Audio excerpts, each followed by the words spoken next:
Prince Harry and Meghan Markle drew no crowds as they returned to New York City to speak at an event on World Mental Health Day.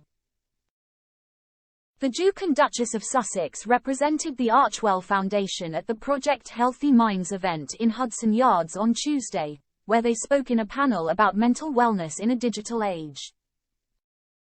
But New Yorkers did not seem to rejoice at the royal couple's return.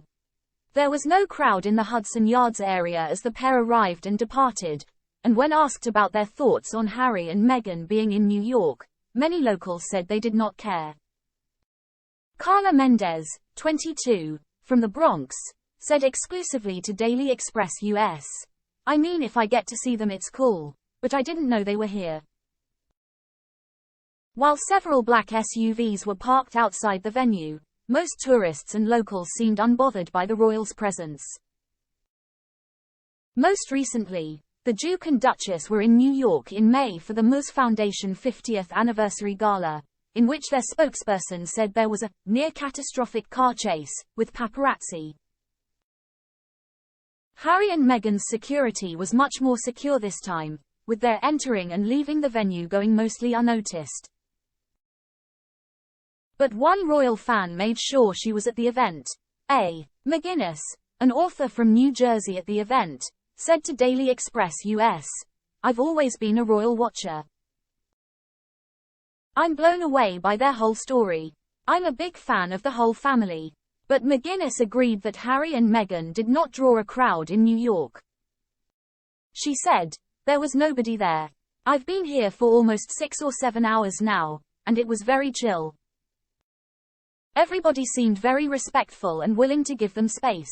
McGuinness added that she was at the event to try to get a photo of the Duke and Duchess for her new book, called 10 Lessons from Harry and Meghan. She said, "I thought there were a lot of teachable moments in their story, and that's why I wanted to write the book." The royal family in general does try to do a lot of service for their country, and I think that's a wonderful thing for any country to do. Harry and Meghan left Hudson Yards after around 2 hours at the event, where they talked to NBC's Carson Daly about building community and creating positive change online for young people.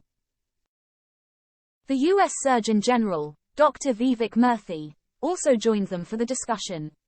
The royal couple began their day in New York with a visit to the Marcy Lab School in Brooklyn, where they spoke to students at the college alternative. Tuesday marks their first major public appearance since the end of the Invictus Games in Germany last month.